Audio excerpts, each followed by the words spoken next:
Woof Radio, RadioNext.tv at the Cool Groove site. We come to you every Wednesday from 11 to 11:50, and we have great interviews every single week with folks in and around Indianapolis, Christians who are doing good, and that's the focus of our show and what we're here to do and what we are continuing to do here for the last 3 years. Thanks ever so much for joining us. For those of you on Facebook Live, those of you who are joining us live on radio, and for those of you who are picking us up later on with the podcast that we'll push out later this week, we are grateful. We are thankful for HB, our producer, grateful for the tremendous background that he has in all of this, over 8 years here at Radio Next. We're grateful for Polly Riddell, thankful ever so much for all the connections that she does, and we are thankful too for Josh Collingwood, who is again behind the scenes doing all of the great tech work that we need every single week to make this thing fly. He takes care of warpandwoof.org and ComeniusInstitute.org, and we're grateful for all of their work. Comenius Institute is the sponsor for our show. At Comenius, we cross 3 bridges. The first bridge is into college. We work with young Christian college students at IUPUI, helping them traverse grounds that perhaps they might not have heard about before, issues and concerns and classes and statements on campus that are different than what they have heard, and we're helping them to traverse that particular process. The second bridge that we cross is into communities, and that's the essence of this radio show. And thankful for all of the Christians in and around Indianapolis who are doing good. The tagline for our show, do good, do good, do good, based on Titus 3, 1, 8, and 14. And our third bridge is into culture, and we do this consistently through our writing and our speaking, all kinds of different events that we have that we are engaged with constantly, and we're grateful for all those opportunities. But today, we have a great opportunity to begin, actually, our first broadcast here in the month of March, which is Women's History Month. And we are grateful to have as our first guest Annette Johnson. Thankful so much for the good work that she does in Indianapolis. And Annette, thank you so much for joining us. We're grateful that you're here. Oh, thank you very much for having me. Yes. Yes. So tell us a little bit about your background. Give us a little bit of a bio so that everybody knows who you are. Well, I mean, it's pretty extensive bio, but I'm very involved in education. The good thing is I have like 2 careers, politician. Currently, I'm the Pike Township trustee. I just got elected on January the 1st of this year. Congratulations. Thank you. So it was a long, hard battle, but we were able to beat a 16-year incumbent. So I'm very proud of that. Yeah. You know, a person that was in office for 16 years. Yes. And background in education, it's my last employment was working downtown at the Marion County Sheriff Department. And I was a senior adult ed instructor and worked with the adult ed courses, making sure that the women and men inmates got their GEDs before they're released back into society. Great. And the women and men that I work with were normally housed in jail for a year. So, you know, I can work with them for about 6 to 8 months to make that happen. So these are not people that have done something, you know, horrible, but just done things they probably shouldn't have done. Sure. And they're housed there for a year. And so the whole program was to make sure once they come back out into society, they have their GEDs and, you know, they're able to be more employable and get a better paying job. So I love doing that. Oh, that's great. It's a great transitional element. Tell us about a little bit about your church. Give a shout out to your church. Oh, yeah. I attend Friendship Missionary Baptist Church out in the Hallville area. Now, everybody asks me that all the time. So you go to church all the way in Hallville, but you live out in Pike Township. Well, that was the church, you know, God led me to, because it's out in the Hallville area. It's a lot of issues, and I just thought that I would be able to serve the residents and people in that area than going to some other church where you don't see a lot of problems. But I'm able to work as a Sunday school teacher. Oh, great. And I work with a program that our pastor, Ronald Covington, has. It's called BUILD. So it's called Believers United in Local Development. Oh, nice. So we're trying to work with men between the ages of 18 to 30, 32 years. Give them a skill or a trade, you know, building houses that are out there in that Hallville area. And just getting a trade so that they're just not standing on the corner. Yeah, exactly. So I'm able to work with that at my church. I'm able to work with a very large community garden that I do every year with the residents. And most of the produce and products go to senior citizens. That's an area where I just work in making sure that the senior citizens are taken care of. Because you know how that could be with them on a fixed income and Sure. so forth. But just having vegetables and storing vegetables for the fall, it really helps them. So that's one area I do with my senior citizens. That's wonderful. Well, you have all different kinds of fingers and lots of different pies going on here. Yeah, I love doing it. I mean, I just believe in being a servant, and that's what I've always been. I started out on this pathway when I was 8 years old. Oh, nice. I'm from Louisville, Kentucky, and my grandmother and my mom were very involved in politics. Not to the extent where I am, but they were very engaged in their community with, local forums and doing voter registration. I went with my grandmother when she would do the voter registration, and during the summer months, you know how it is when you were younger. You would always go visit your grandparents. Sure. They would stay there all summer, so I could not wait to get to Louisville, the last day of school, and because I knew I was able to work with her at the community center. They had a large community center where she lived, and I would bag up lunches for the needy. That's great. And so I was 8 years old. I mean, everybody thought I was crazy. That's like the littlest one, but I still remember bagging sandwiches, cookies, and bag of chips, and making sure that people came at lunchtime. We were able to feed them. Oh, that's great. So that's where it started at. Oh, my word. All the way back when you were 8 years old. 8 years old, so I already knew that I was going to do this because, again, I would be with my mom and my grandmother where they were, doing community service. And it's 6 of us, so 3 boys and 3 girls, but I was the only one that, instead of just running to the park and playing all day, that wasn't my thing. My thing was working at the community center. So this really kind of helps us transition into this month of March. You're talking about yourself, your mom, and your grandma. Yes. And we're talking about Women's History Month. Yes, and yes. the importance of this for everybody. Yes, yes. So let's talk about your mom, your grandma, and yourself, and tell us a little bit about this personal history, why this was so important for you, what it was that really kind of engaged you in a way that maybe your siblings or other folks who are in and around your age didn't necessarily invest the time. Well, I'm a history buff. That's what I really wanted to be, was a history teacher, but it didn't pan out that way. Okay. Normally with history teachers, if you know how the makeup is, a history teacher is there forever. Yeah. So in order for someone to be a history teacher, somebody's got to get away or out of that position. So I never got to be a history teacher, but that's what I've always explored, is history. Okay. So every year, I'm really into it. On March the 1st, we have a whole month that's dedicated to women around, the country. And Women's History Month is one of those big things. And it started in 1978 just as Women's History Week, but it's expanded to the month. And President Jimmy Carter started that. How about that? Isn't that amazing? Yeah. He just thought women needed to be recognized Of course. for all the things that we've done down through history, and also showcase what women do and the contributions that they've made to society, and what we do every day. Yes. With having kids, raising kids, and just the many aspects of what women have accomplished. So this year's theme is, let me see if I can find it real quick for you. Sure. Because every year we have a theme, and every year is a theme. So this year they want to pretty much concentrate on something for the whole month that we work on. So this year's theme is Visionary Women, Champions of Peace and Nonviolence. Okay. So I thought that's a good one for this year. So All that's right. the theme for the whole month. And what they're doing this particular whole month is making sure that they're honoring women that served in the war, Okay. women that have been on the battlefield for injustice, because a lot of times the women are in the background, and that's what we do. We love serving, like I was saying, serving people, but we're the ones that really make it happen. We're like the backbone and the foundation. So again, that whole month is just to really work with women, make sure we honor them for the sacrifices and things that they've done.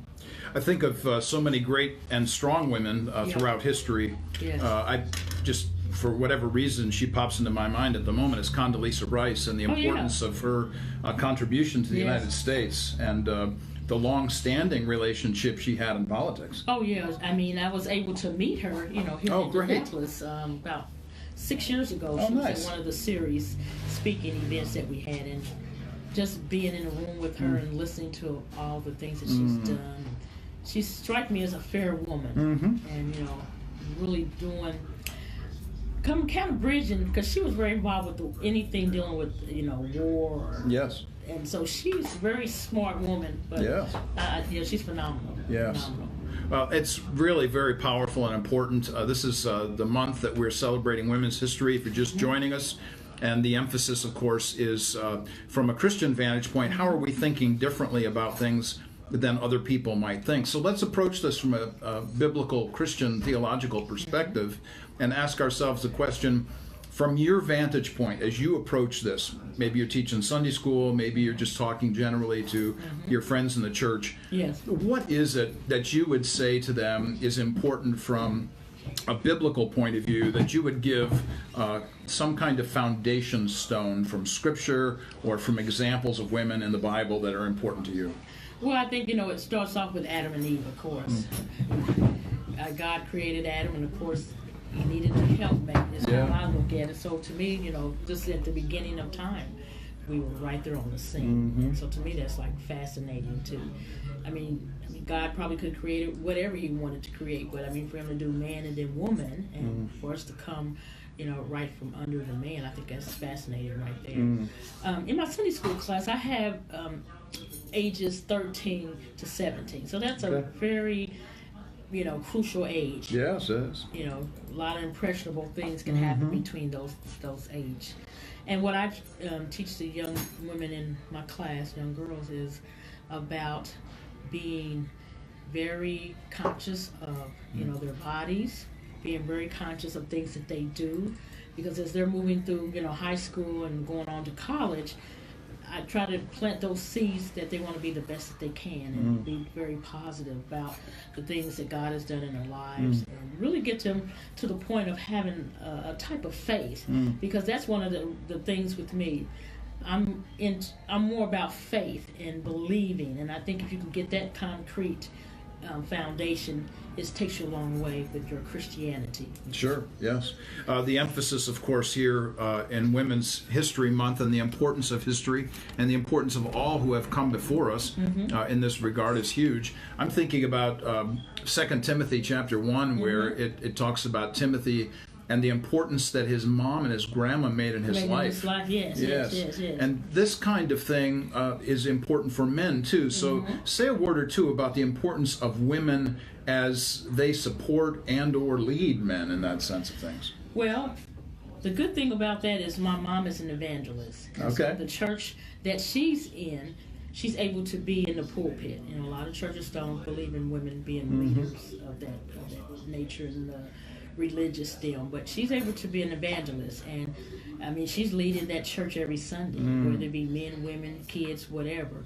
And I think it's important that we honor and we make sure that's known in women. We're on the battlefield, for the Lord, just like the man. Just like anybody else, yeah. Yeah, so it's very important that we recognize how women they're right there. And women, to me, are able to even get the message across on a different level than what men are. Because men, I'm not saying anything against the men. No, not at all. But I think women have the nurturing portion of them. Yep. They're able to know what women go through and how sometimes we're put on the back burner. But then when you have strong women that are able to step up to the plate, and I think that's where we fall in the category. A lot of times, women are afraid to step up because, how society is kind of deemed us already. Sure. You need that type of leadership. We have great examples in Scripture, of course. I'm thinking about Deborah and Barak, Deborah the prophetess, who said to Barak, look, I want you to go put your men in this untenable military position because God told me to do so. And of course, Barak says, you think you're going to do this to me, you got to come with me. And she said, well, if that's the case, then you don't get any of the glory. You're going to have to share with me. Yeah, sure. Yeah. And then I think about those famous women in Acts chapter 21, Peter's 4 daughters who were prophetesses. So to your point about the evangelist's emphasis for your mom. Yes. So let's talk more about your particular interest and the driving direction that you have for women in this particular culture. What would you like to tell us about that's important to you? Well, I think what's important is that women don't shy away from their gifts. A lot of times we have so many gifts to offer our communities. Like me, a lot of people say, well, you do this, this, this, and this. Well, to me, that's a blessing from God, and I should be able to use those gifts to give back. Of course, I'm really good with speaking. I'm really good with doing a community garden, teaching Sunday school. I don't think it should be a limitation on how many gifts we have. If we have 16 gifts, use them all. There you go. And I think a lot of times people come to me like they just don't understand how I do so much. But again, God has gifted me with so many gifts and talents. And to me, you're supposed to give all that back. Everything that He's given you, you put all that back into your community. Sounds like a Proverbs 31 woman there. Well, I like the one Proverbs 31:25. It says, "She is clothed with strength and dignity, and she can laugh at the days to come." So I like that one. You have a standard and a foundation that's immovable, so you can say, hey, whatever happens. Yes. Whatever comes down the road. Yeah, Proverbs has a lot of good Bible verses that, tend to correspond with women. Absolutely. Yeah, absolutely. Well, let's talk about what you're doing in politics now, and specifically in Pike Township. Okay. You've mentioned that you just came into this position in January, but let's flesh out a little bit for everybody what it is that you do there and the importance of your position. Well, a trustee, a lot of people ask that. I get that question almost every day. A trustee in a township is mostly it's smaller government that's right there to the people. Instead of going all the way downtown to the city county building, you have your governmental offices right there in your township. A lot of people don't know that. So our building is housed with the trustee's office and the small claims court. Okay. And those are very important because, again, a lot of times people don't have the transportation to get downtown. Downtown is it's just a lot. It can be a lot to go through. Sure. So a governmental building in your township to me is the way to go. A lot of people don't think you should have township government, but I think you should have that because again it's government and local that's closest to you. Yes. So as a trustee, my job and role is to provide emergency assistance. That means somebody that needs something right now and they cannot wait, and that's really our role. Someone that may have been laid off and they have documentation that says they're going to go back to work in 6 months, or someone that's off for 4 weeks because of medical. They don't they're under the weather or there's something going on in the medical aspect, so I'm able to give them temporary relief. Again, it's emergency services. I'm very proud of so far because we've just been in there a little over 2 months. We're in March now. With the government furlough, along with Congressman Andre Carson, he did a furlough forum, and that was amazing. I was able to help 12 families in Pike Township that were employed under government for whatever reason, they were laid off, and was able to pay their mortgage or their rentals for that month. So, I mean, things like that, just to help them so they don't have to stress about that. Right. So we had 12 families that we were able to help. And what you got to keep in mind is this hadn't happened before. Nobody's helping anybody before? Well, I mean, out of the trustee's office? Well, no, not that, but we haven't been under a government furlough. This is the first time. Oh, I see what you're saying. So a lot of trustees didn't know what to do. Okay. Like, what do we do? Are we supposed to help? And so what I did is just followed, my guidelines for township assistant, and it said, you can help during government furloughs. Who would have thought we would have one? I mean, so just helping the 12 families was amazing, and Andre Carson put that on. I did like 8 that day because he had it at the government center all day. Sure. And then I had like 4 families that came up to the office, within that month. So just helping them. At least that's one thing they don't have to worry about. Right, exactly. So again, it's giving you emergency, assistance. It's not about paying for month after month after month. We cannot do that. But we help you with your utilities, your gas or your light, or if someone has a furnace issue, we try to help with that. I mean, this winter was a lot. The issue of doing good transfers into lots of different areas. Oh, yeah. Economic as well as residential. Yes. I mean, I mean, just look at it in that stint. You know, you're just there to be a servant, and that's what I've always really enjoyed doing, is serving. Now I get to do it on a whole nother, more of a bigger, yeah. where I'm able to actually help a lot of people. So that's what we do. You are listening to Annette Johnson here today at Warp and Woof Radio at RadioNext.tv at the Cool Groove site. Really glad that you're joining us, whether you're live on the radio or pick us up later on the podcast, or your Facebook Live right now. Thanks so much for being here. We're going to take a one-song break, but when we come back, Annette is going to talk with us about some of her heroes and the importance of the kinds of people that have influenced her life. Warp and Woof Radio at Radio Next. We'll be right back. Yeah. So there you go. There's our setup for the second section. Okay, yeah, I mean, it's just amazing. Talk to me, Rev. That you're able to, help people. So we've never done a government furlough before. So everybody was like, what do we do? Yeah, absolutely. I figured this when I saw it. Emergency service. I got it. I got one that we did last And week. one of the things that strikes me about that is that, that none of us have to wait for furloughs. We know there's all kinds of folks hurting all around us anyway. So I'll just put it in. Yeah, I mean, all right, brother. Take care. It's just so many people that are out there in need. That was your partner, Reverend Harrison. He's Ash Wendy. He said, HB, he said, I got more people coming in here trying to get blessed than I imagined. Okay. So, yeah, All so right. he said he's going to stay down at the church till they quit coming. So, Okay.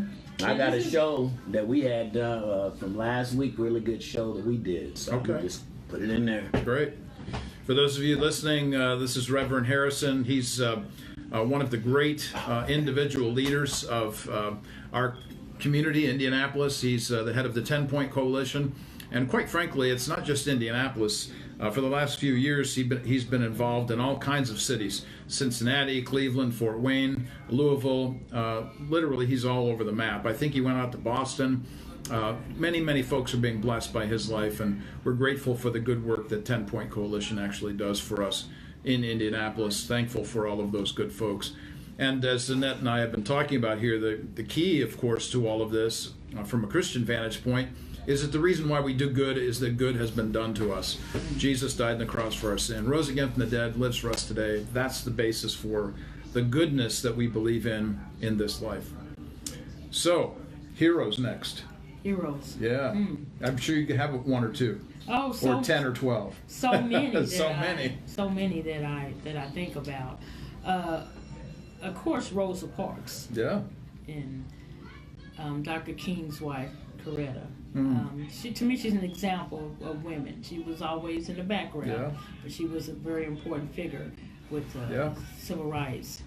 You know, though Dr. King was the person on the forefront, she was right there behind him in the trenches doing so much. And even after he passed, she made sure to keep his legacy. So Rosa Parks, because she refused to give up her seat. So, sure. Again, she was defiant, but she was defiant for a good reason. Yeah. I think sometimes people think women are not supposed to speak up for themselves. Oh, please. We're just supposed to sit there and take it. So, oh, please. She was one of the characters that I pretty much had portrayed in the Black History play that I just did last month at my church. And so I always put Rosa Parks in there. Well, make sure to lead out with that when we come back in live for the podcast so that everybody can hear that later on. Did you know I drove Rosa Parks? Oh, here we go. This is a great story.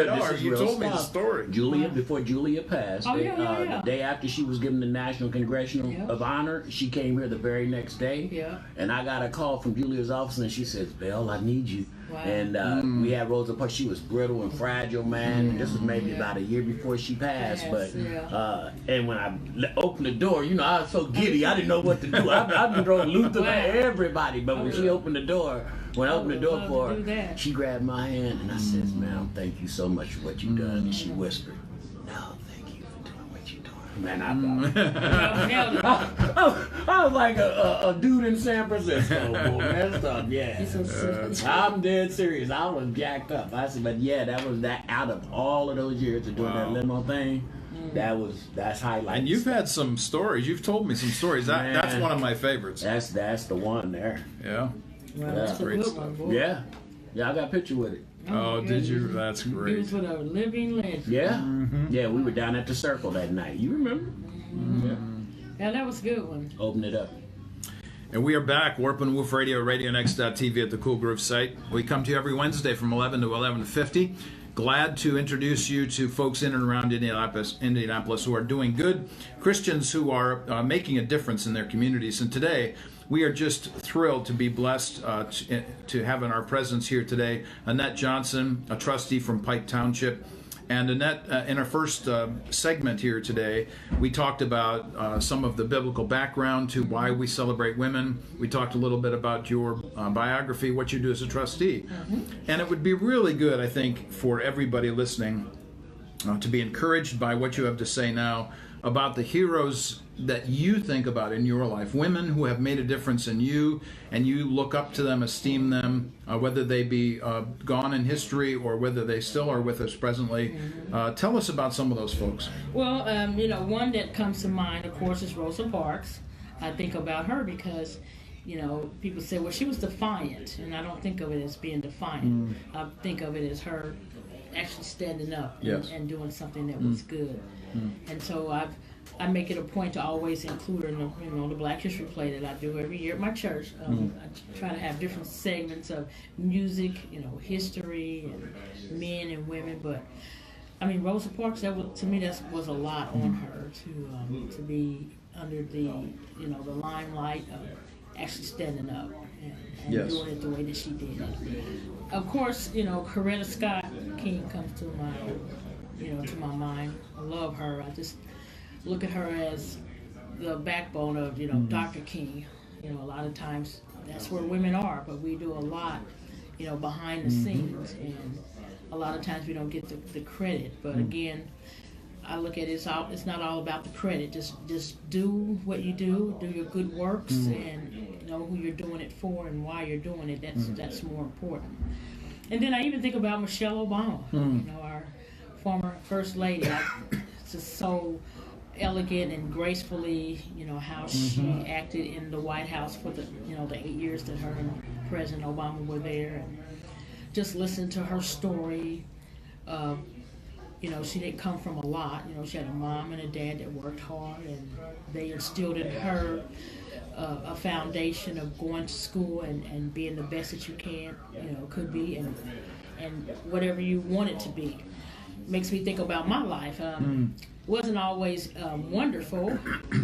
Again, my mom, my dad were married, and my dad was in the military, and 6 kids, and my dad just passed away suddenly. And so I still remember us being kids with my mom with 6 kids, a widowed. He was 36 when he passed. So again, my mom instilled that into us. You gotta work hard for what you want. You have to go to school, and you have to do the best that you can to give back. Everybody's not dealt a good hand, but I think it's what you make out of that. And a lot of times people say, well, you didn't grow up with a dad or anything, and how did you deal with that? My mom and my grandmother were our mom and dad for us, along with my mom. So again, it's all about what type of things are instilled into you as a little kid, and I think that's where my mom always was like, you give back. That's the number one thing. You give back to your community, because your community is you. And so again, I think I was one of the ones that pretty much picked that up from my mom and my grandmother, because they were just, again, so involved. And I used to, like, why are they so worried about the community? But she said the community is important, because if you don't look after them, things can kind of go a little haywire. But even my mom, being involved as a Black Panther, a lot of times people put a negative stem on a Black Panther. But my mom her organization of Black Panthers were all about working in the community all through the week. I remember her doing tutoring, and on Saturday mornings, because she brought that concept here, because my grandmother was still in Louisville, Kentucky, and getting up on Saturdays and clothing and feeding. That was her thing. So they would have a shelter where people would come on Saturday mornings. And I remember going to those meetings with my mom.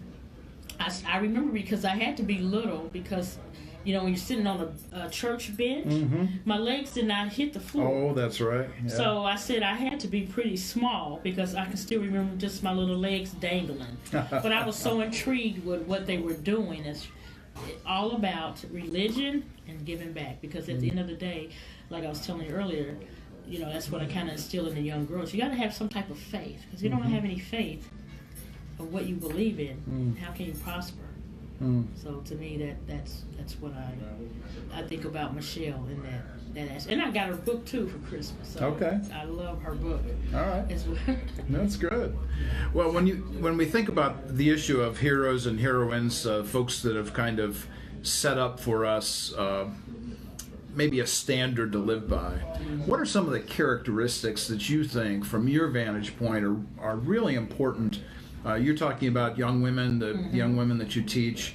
What are the kinds of characteristics or attributes, personal attributes, that you bring forward to folks that are important? And it doesn't have to just relate to women, of course. It can just relate to all humanity. Yeah.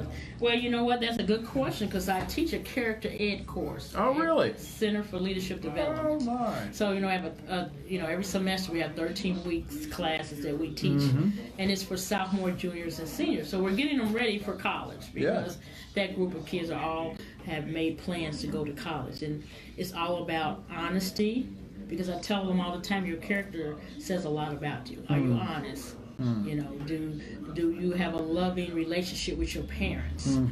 Are you able to give back? Being giving. Because at the end of the day, again, that's what it's all about. Being caring, respect. Yes. If you don't respect yourself, how can someone else respect you?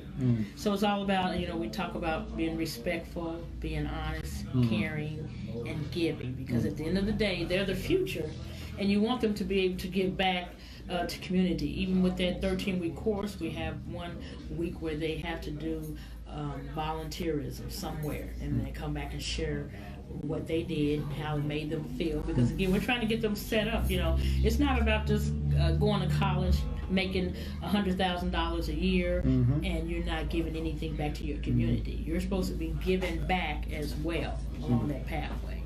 So again, we talk about, especially the respect thing. A lot of times, these youth, they don't have respect for their elders, and for themselves. And I'm always on them. Well, how will anybody respect you? So we go over the aspect again of community service, giving back. We go over the aspect of we have a checklist that we do where, what do you do every day? Like mark off. Like, did you wake up in a good frame of mind? Did you tell your mom or dad or family members you love them? So, to them, they think it's kind of childish, but after they do it every week for 13 weeks, those are habits we want them to put into them. Yeah. Not habits of, being on the internet all day long. Trying to instill in them. Even one on that is that you make your bed. A lot of them's like, I don't make my bed, I just get up. And then at the end of the 13 weeks, it's like, I make my bed every morning. How about that? Or, did you eat breakfast? Because you want to have a healthy mind. A lot of teenagers don't eat breakfast. But at the end of the 13 weeks, they like to. I can just tell the difference in my attitude. I'm not snappy because you haven't had any nourishment. And so those are things that we, I try to instill with them as well. Those are great lessons, and the importance of teaching them as habits is a huge issue for us, I think.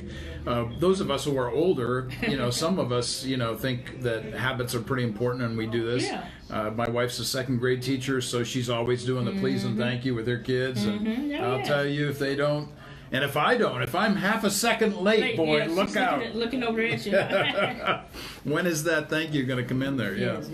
So the issues that surround us here about community are huge. So let's pursue that just a little bit further and talk about the importance of community in terms of women. When you think about community and women and the importance of what you've already suggested, that this is something that women can participate in and are responsible for, and frankly, doing it better than men.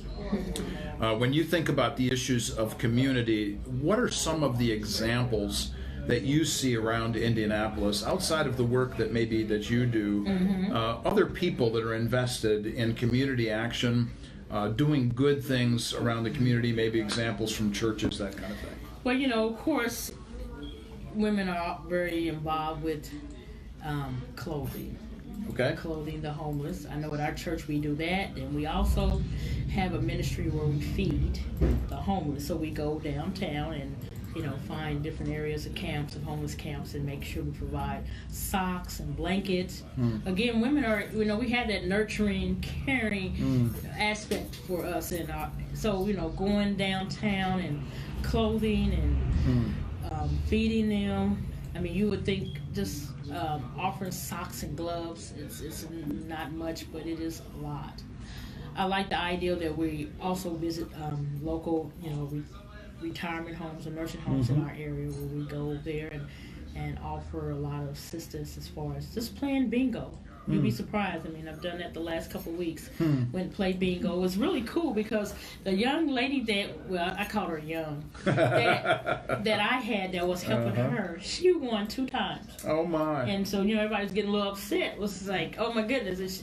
She won coverall, and then she won the regular bingo. And she's like, you my good luck charm. And so, to me, just being out there in the community and helping. We have so much need in our communities. And I think if we just put a small dent, it helps. But I know women, we do the clothing and the feeding, and we go, the pastor, of course he wants men, but you know what the men do? They'll drive us there with the church bus. So that's their participation. Okay. So they make sure they drive us there. But it's women that get out and downtown and clothing and feeding and just doing so much. And we have to, as churches, that's one of, to me, the main focuses. We're supposed to be about in the community, right? Giving back. It's not always just going to church on Sunday and collecting money. Of course, the church has to have money to survive. A lot of people get caught up on the money aspect of it, but we have to have money to do the things and the programs and the activities that we want to do. But it's also, what do we do outside of the church doors? Are we actually going in the communities and working with people that are in that particular need? I'm thinking about that passage in Galatians 6, 9, and 10, where Paul says that our responsibility is to do good to all people, especially those in the household of faith, and our concern, of course, for churches. Let's talk for a moment. You mentioned just a few minutes ago that you work with 13 to 17-year-olds. And one of the things that I know I talk about this all the time is the issue of legacy. Legacy isn't what you leave behind, it's who you leave behind. And the importance of our training the next generation of young people, Psalm 71 emphasizes. Let's talk a little bit about that and why you think that's so important. Oh, it's very important. And even just working with my youth, what I have them do is work with me for the community garden. So we start off, around April, planting seeds. So that's one of their things. And then we harvest it as well. At first, when I brought the idea, of course they were like, I don't want to do this. I have other things I want to do. But once they start, and I think it's very important as adults, is sometimes we just got to take no for an answer. It's like, well, this is what day we're meeting. I'll call your parents. I'll have them drop you off, and we're going to do this. A lot of times we can't just let the kids say what they're going to do and what they're not going to do. And then you make it fun. So I've been able to get them involved in the community garden, which they loved that once they got involved. And my pastor he's such a wonderful pastor. I talk about social justice. It was a event where they had a rally. One of the teens that got killed. I made it a point that the youth went with me because I wanted them to feel and to hear and to see what this is about. What a tragedy it is for the community, and how as a community we do come together for one another. They had never been to a rally before. But me, that's my thing. So just exposing them to, because at the end of the day, I say that to them, you guys are the future. Somebody's got to take Sister Johnson's place. I'm not going to be able to do this forever. I may be on a cane or whatever. So just expose them to what's going on in our communities, to me, I think, is important. And even Pastor Covington, he had no issue with it. He said, wow, that's great. He said, I never thought of it like that. I said, well, I'm taking my Sunday school class. We had, and it worked out perfectly. It was 1 week where we had vacation Bible school. And so, you have an evening, and it was 2 events, and I took them to both of them. And just for them to sit there and listen, to see the families crying and mourning, it made them understand, you know what, we got to be overseers of our communities. We got to be in the community, making sure that something like this does not happen again. You know, I would hate for someone in my family to get killed. So I'm introducing them. I'm a different Sunday school teacher. I'm introducing them to social justice as well, because again, we talk about that in the Bible. I mean, Jesus was always among people, giving back and giving them a lesson at the end of those. So all those parables that we go over for Sunday school, when he clothed and he fed and he was up. I just think it's important that our youth are exposed to that. So I've been doing that. So I'm a different Sunday school teacher. That's good. Yeah, you got to get your hands dirty. You got to tell the youth that that's certainly going to be important for them. When we think about all of the community service that you're invested in, all of the different directions that you're going politically, the kinds of foundations that you're laying for the future for young people, not only in your church, but as quite frankly, as an example around the community, what would you want people to remember? If you were going to say to me, Mark, I really want everybody to remember this thing, or here are 3 principles, or what are the key concerns that you have that you might want to leave behind, as it were, to others? Well, the one thing that comes to mind is education. Okay. You know, I'm all big for education. I think it's important that we educate our community in the political realm of things, so that you know when to talk to your legislators, talk to your city, county councils, people, but be engaged in the community, the things that are going on in your community. A lot of times we're not engaged. We don't even know. They could have built this business, or they could have built this warehouse. They could have built a pawn shop, all kind of things, and people don't know about it after it's said and done, and then they want to complain. But you know, it's too late then. So I think education is number one, and then serving your community. The good thing is I'm able to do it on a bigger level because I'm a trustee. I can serve and give and do so much. I can build partnerships. That's what I'm trying to do now, build partnerships with businesses in the area. I'm trying to I build a relationship with the superintendent of Pike Schools. I mean, I would love to be able to offer summer jobs for some of the the teens in Pike Township. I mean, my focus is just to, of course, work on Pike Township to make it better. And so, educating and serving, that's what I'm. That's what you want to be known for. This is what you want to leave behind. Was always educating our community, or she was always serving, because at the end of the day, that's what my mom and grandmother did. Now my grandmother's gone on to glory, but my mom is still out there serving. I mean, she has a food pantry at her church, and we both talk so much, and we bounce off ideals, things she can do at her church, and then I bounce off things I'm doing in my church. So we kind of work together to serve both our churches. So I think that's awesome that we do that. Yeah. It's mindful. I'm mindful of that passage in Acts 4:32-37 that talks about how everybody, all of the private funds that they had, they gave to the rest of the church so that everybody could have something. Yeah. And the importance of that for all of us. We know that we have more than other people do. Yes. And so now we bear responsibility for that. Exactly. Well, I'm working on, one of the things I'm working on, and hopefully I'll be able to introduce it to the community soon in Pike. I put together a coalition of clergy. Oh, there you go. In Pike Township. So that's all the various churches. Doesn't matter what your denomination. Very diverse group. We had our first meeting in January. And then, what I wanted to do is have a meeting, 6 meetings a year, so every other month.